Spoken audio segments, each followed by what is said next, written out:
Hello everyone, welcome to our YouTube channel keep it simple. आज के video में हम बात करेंगे त्रिवेणी टरबाइन के बायबैक के बारे में कि अगर आपके पास इस कंपनी के शेयर नहीं है तो क्या आपको मार्केट से शेयर खरीदकर इस बायबैक में पार्टिसिपेट करना चाहिए। इसके अलावा अगर आपके पास इस कंपनी के शेयर हैं तो क्या आपको बायबैक में टेंडर करने चाहिए और कितने शेयर आपके बायबैक हो सकते हैं, उसके पैसे कब मिलेंगे, इस कंपनी के शेयर में अदरवाइज हमें इन्वेस्ट करना चाहिए या नहीं। तो इन सभी बातों को आज हम इस वीडियो में डिटेल में डिस्कस करेंगे। और आगे बढ़ने से पहले अगर आपने अभी तक चैनल को सब्सक्राइब नहीं किया है तो प्लीज सब्सक्राइब करके हमें मोटिवेट कीजिए। तो सबसे पहले अगर हम बात करें कि भाई त्रिवेणी टरबाइन करती क्या है, तो ये भारत की एक leading industrial steam turbine manufacturer है। स्टीम टरबाइन कुछ इस तरह से देखते हैं। और इनके अगर हम मार्केट शेयर की बात करेंगे तो इंडिया में जो इनका मार्केट शेयर है 60% से भी ज्यादा है, लगभग 63% के आसपास इनका मार्केट शेयर है। अगर हम टॉप स्टीम टरबाइन मैन्युफैक्चरर की बात करेंगे इंडिया में तो त्रिवेणी टरबाइन का सबसे ज्यादा मार्केट शेयर है। इसके अलावा आपको BHEL, Siemens India, Arani power systems, ये कुछ इनके कॉम्पिटिटर दिखाई देंगे। और अगर त्रिवेणी टरबाइन की बात की जाए तो इन्होंने 5000 जो है स्टीम टरबाइन यूनिट इंस्टॉल कर चुके हैं, 5000 से भी ज्यादा। 20 से ज्यादा ये इंडस्ट्रीज को सर्व करते हैं, 70 से ज्यादा कंट्रीज में इनकी प्रेजेंस है और 13,000 से ज्यादा इनकी मेगावाट में ग्लोबल इंस्टॉल्ड कैपेसिटी है। और अब अगर हम इनके बायबैक के बारे में बात करें तो त्रिवेणी टरबाइन का जो बोर्ड है उन्होंने अपनी 2 नवंबर 2022 को जो मीटिंग हुई थी उसमें बायबैक के जो प्रपोजल है उसको अप्रूव कर दिया है। ये 190 करोड़ रुपए के जो शेयर है वो बायबैक करेंगे टेंडर ऑफर रूट के द्वारा। दो टाइप के बायबैक होते हैं, एक टेंडर रूट और एक ओपन ऑफर के द्वारा। टेंडर रूट में मतलब कि अगर जो आपके पास शेयर हैं आप उनको टेंडर कर सकते हैं, उसमें से कुछ शेयर कंपनी बायबैक कर लेगी। ये बेटर वे होता है इन्वेस्टर के लिए बायबैक का। तो जो बायबैक किया जाएगा उसका प्राइस 350 रुपए पर शेयर रखा गया है, जो आज की डेट में इसकी क्लोजिंग है लगभग 287 के आसपास है। तो वहां से 22% के आसपास का प्रीमियम ये ऑफर कर रहे हैं। और इसके अलावा जो रिकॉर्ड डेट यानी कि किस डेट पे ये चेक करेंगे कि आपके पास शेयर है जिनको कि बायबैक किया जा सकता है, उसको अभी इन्होंने अनाउंस नहीं किया है। क्योंकि अगर 10% से ज्यादा का बायबैक हो यानी कि 10% जो fully paid up equity capital और फ्री रिजर्व होते हैं कंपनी के, उससे ज्यादा का अगर बायबैक हो तो इनको स्पेशल रेजोल्यूशन के द्वारा शेयर होल्डर का अप्रूवल चाहिए होता है। तो उसमें टाइम लगेगा, हो सकता है 1 महीने के बाद इसमें रिकॉर्ड डेट निकल के आए। तो रिकॉर्ड डेट से 2 दिन पहले अगर आप इसके शेयर खरीद लेंगे तो आप इसके बायबैक में पार्टिसिपेट कर पाएंगे। इसके अलावा ओवरऑल ये 54,28,571 जो इक्विटी शेयर है उसको बायबैक करेंगे, जो कि इनकी टोटल जो इक्विटी कैपिटल है, जिसमें कि इनके 32 करोड़ 33 लाख शेयर हैं, उसका 1.68% बनता है।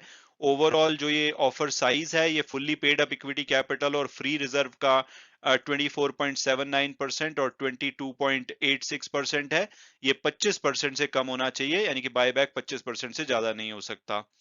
इसके अलावा अगर कंपनी की बात की जाए तो पोस्ट जो कोविड कोविड एरा है उसमें कंपनी ने बहुत ही अच्छा किया है। जब कोविड का लॉकडाउन हुआ था अनाउंस, तो 25 मार्च 2020 को इसका शेयर 53 रुपीस पे था, तो आज ये 5 गुना से भी ज्यादा होकर के 285 के आसपास ट्रेड कर रहा है। और अगर हम जुलाई से सितंबर क्वार्टर में देखें तो इनका शेयर 50.5% भागा है। तो पीछे इस शेयर ने काफी अच्छी रिटर्न दी है। तो ये मल्टी बैगर शेयर आपके लिए साबित हुआ है पास्ट में। और अब अगर बात की जाए कि भाई अगर हम इसमें जो अपने शेयर हैं वो टेंडर करते हैं तो क्या वो बायबैक में एक्सेप्ट किए जाएंगे, यानी कि कंपनी उनको बायबैक करेगी या नहीं। तो रिटेल जो शेयर होल्डर होते हैं, रिटेल शेयर होल्डर मतलब कि जो रिकॉर्ड डेट होगी उस दिन जिनके पास 2 लाख या उससे कम के शेयर्स हैं उनको रिटेल शेयर होल्डर बोला जाता है। ऐसे लोगों के लिए जब टेंडर ऑफर के जरिए बायबैक किया जाता है तो उनको 15% का रिजर्वेशन मिलता है। तो ओवरऑल जो 54 लाख शेयर कंपनी बायबैक करने वाली है उसमें से 8,14,000 के आसपास के जो शेयर्स हैं वो रिटेल शेयर होल्डर के लिए रिजर्व किए जाएंगे। Exact number of retail share holder कितने हैं कि जिनके पास 2 लाख या उससे कम के शेयर हैं, ये ऑब्वियसली रिकॉर्ड डेट के बाद पता लगेगा। उसके 2 वीक के बाद कंपनी नॉर्मली ये डेटा रिलीज करती हैं। लेकिन अगर हम लेटेस्ट जो 30 सितंबर का डेटा अभी हमारे पास अवेलेबल है उसके हिसाब से 1,25,00,000 ऐसे शेयर्स हैं जो कि उन शेयर होल्डर के पास है जिनके पास 2 लाख या उससे कम के शेयर्स हैं।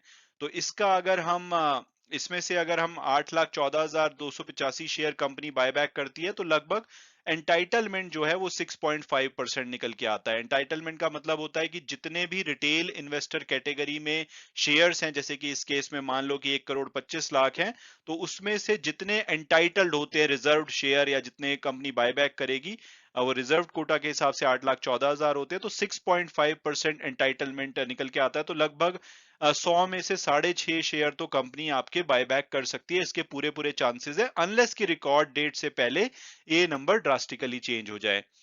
इसके अलावा आप जब रिटेल शेयर होल्डर में अगर आपके पास ज्यादा भी शेयर है, मतलब कि 6.5% तो एंटाइटल्ड होंगे, लेकिन उससे ज्यादा आप जितने भी शेयर्स आपके पास है सभी को आप बायबैक के लिए टेंडर कर सकते हैं, और आइडियली आपको करना भी चाहिए, क्योंकि कंपनी ज्यादातर आपके ज्यादा जितने एंटाइटल्ड होते हैं उससे ज्यादा शेयर एक्सेप्ट कर लेती है।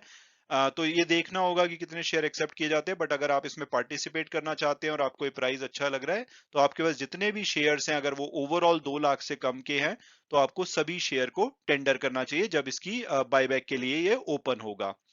और उसके बाद कितने शेयर एक्सेप्ट किए जाते हैं, ये डिपेंड करता है कि कितने लोग इसमें शेयर को टेंडर करते हैं।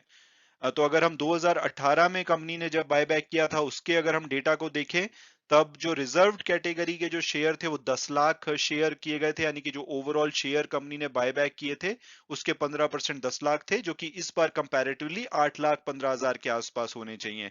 और इसमें से जो एक्चुअली में रिटेल शेयर होल्डर यानी कि जिनके पास 2 लाख या उससे कम के शेयर थे, ऐसे 53,74,000 शेयर थे, जो कि अब बढ़ करके 1.25 करोड़ के आसपास हो चुके हैं। तो बायबैक एंटाइटलमेंट 2018 में 18.61% था, यानी कि काफी ज्यादा चांसेस थे उस टाइम पे एंटाइटल्ड होने के, यानी कि आपके शेयर बायबैक होने के, जो कि 18.61% अब 6.5% के आसपास रह गया है।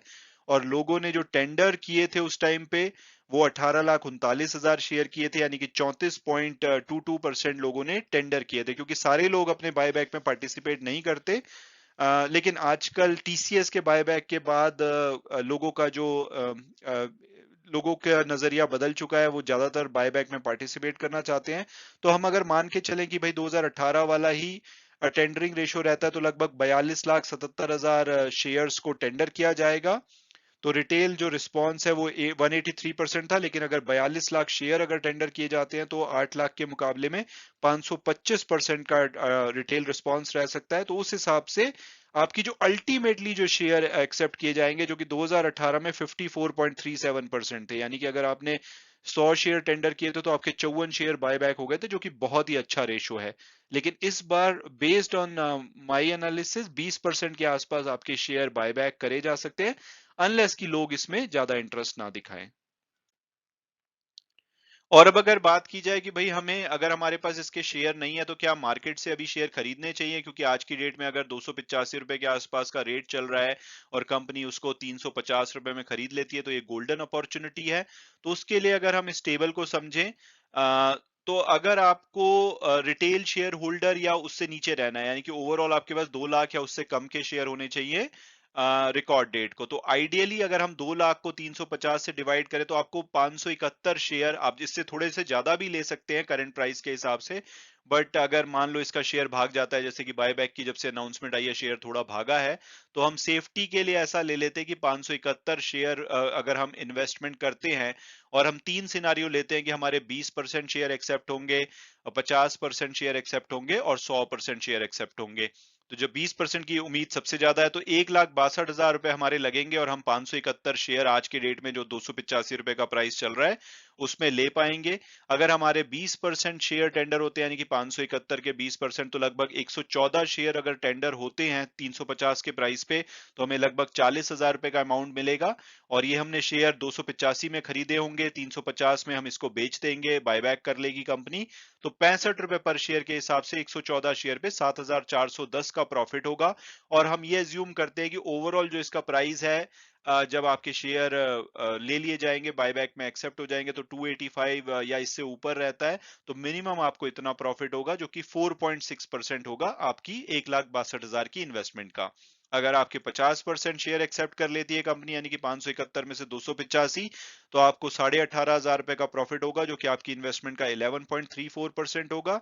और सिनारियो 3 में अगर आपके सारे शेयर एक्सेप्ट कर लिए जाते हैं, हाईली हाईली अनलाइकली है लेकिन हो सकता है अगर लोग इसमें ज्यादा इंटरेस्ट ना दिखाएं, तो आपको 37,000 रुपए का प्रॉफिट हो सकता है, जो कि आपकी इन्वेस्टमेंट पे 22.8% का प्रॉफिट होगा।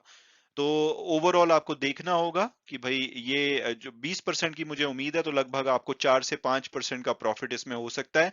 और अच्छी बात यह है कि जो भी इसमें आपको प्रॉफिट होगा वो टैक्स फ्री होता है, इसके ऊपर आपको टैक्स नहीं देना होता।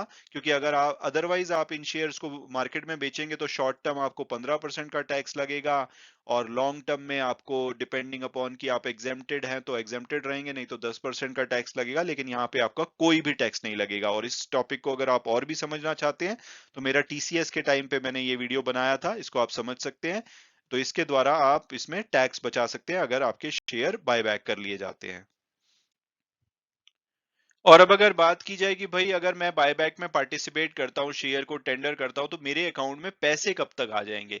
ये अगेन बहुत चीजों पे डिपेंड करता है कि भाई रिकॉर्ड डेट क्या होती है, उसके आगे की प्रोसेस कैसे होती है। बट अगर हम 2020 का एग्जांपल लें तो तब 28 अगस्त 2020 की रिकॉर्ड डेट थी, और उसके बाद जो अल्टीमेटली लोगों के अकाउंट में पैसा आया था वो 25 अक्टूबर के आसपास आया था। तो अगर हम माने कि भाई अगर 30 दिन ये स्पेशल रेजोल्यूशन के लिए लेते हैं, उसके बाद रिकॉर्ड डेट अनाउंस करते हैं, तो 10 दिसंबर के आसपास अगर रिकॉर्ड डेट होती है, तो उस हिसाब से आपका जो पैसा है लगभग फरवरी के फर्स्ट वीक में या जनवरी एंड तक आपके अकाउंट में आना चाहिए। तो इतने टाइम के लिए आपको इन्वेस्टमेंट करनी पड़ेगी, तो ये सोच के आप इन्वेस्टमेंट कीजिएगा।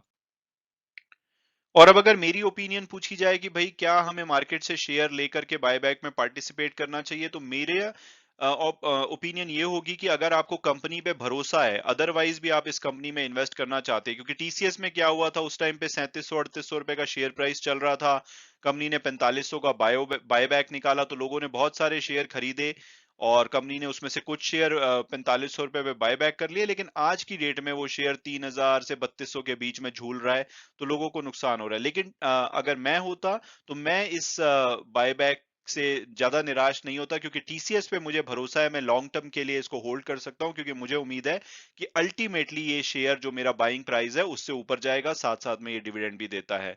तो अगर आपको इस कंपनी में भरोसा है तभी आपको इसके शेयर खरीदने चाहिए। कि अगर बायबैक में चले गए तो बहुत ही बढ़िया, नहीं गए तो आप इसको लंबे समय के लिए होल्ड कर सकते हैं। अगर हम इसकी पास्ट परफॉर्मेंस देखें तो 3 साल में इन्होंने 176% की रिटर्न दी है, पिछले 1 साल में 44% की, और उसमें से पिछले 3 महीने में 52% की रिटर्न आई है।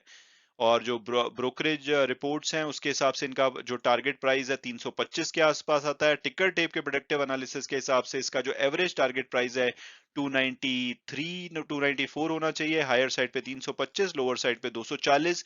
जो लास्ट क्लोजिंग हुई है वो 288 पे हुई है, तो उस हिसाब से ये अपने एवरेज टारगेट प्राइस के आसपास चल रहा है।